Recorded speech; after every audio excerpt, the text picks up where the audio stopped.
तर आपण पाहतोय राजे रघुजी भोसले यांच्या तलवारीचा प्रदर्शन सोहळा लाईव्ह आहे। मुख्यमंत्री देवेंद्र फडणवीस यावेळेस उपस्थित आहेत। श्रीमंत राजे रघुजी भोसले यांच्या तलवारीचं लोकार्पण तुम्ही पाहताय।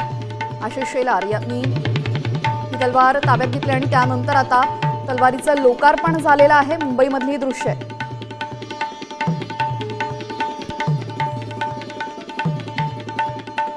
श्रीमंत राजे रघुजी भोसले यांच्या तलवारीचं लोकार्पण सोहळा तुम्ही थेट पाहताय। मुख्यमंत्र्यांच्या हस्ते प्रदर्शन सोहळा पार पडतोय।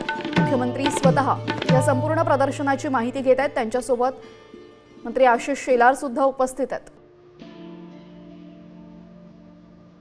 मराठ्यांचा एकूणच वारसा इतिहास या निमित्तानं पुन्हा एकदा उजळून निघालेला आहे।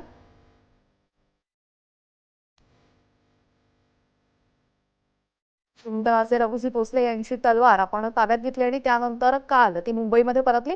मुंबईमध्ये आशिष शेलार यांनी तलवारीला हातात घेतलं आणि त्यानंतर आता आज या तलवारीचं लोकार्पण पार पडतंय।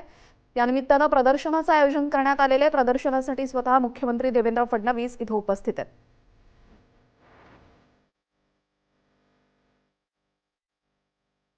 आता isakal.com आहे देशातील नंबर 1 ची मराठी न्यूज वेबसाईट। प्रत्येक अपडेटसाठी isakal.com ला नक्की भेट द्या।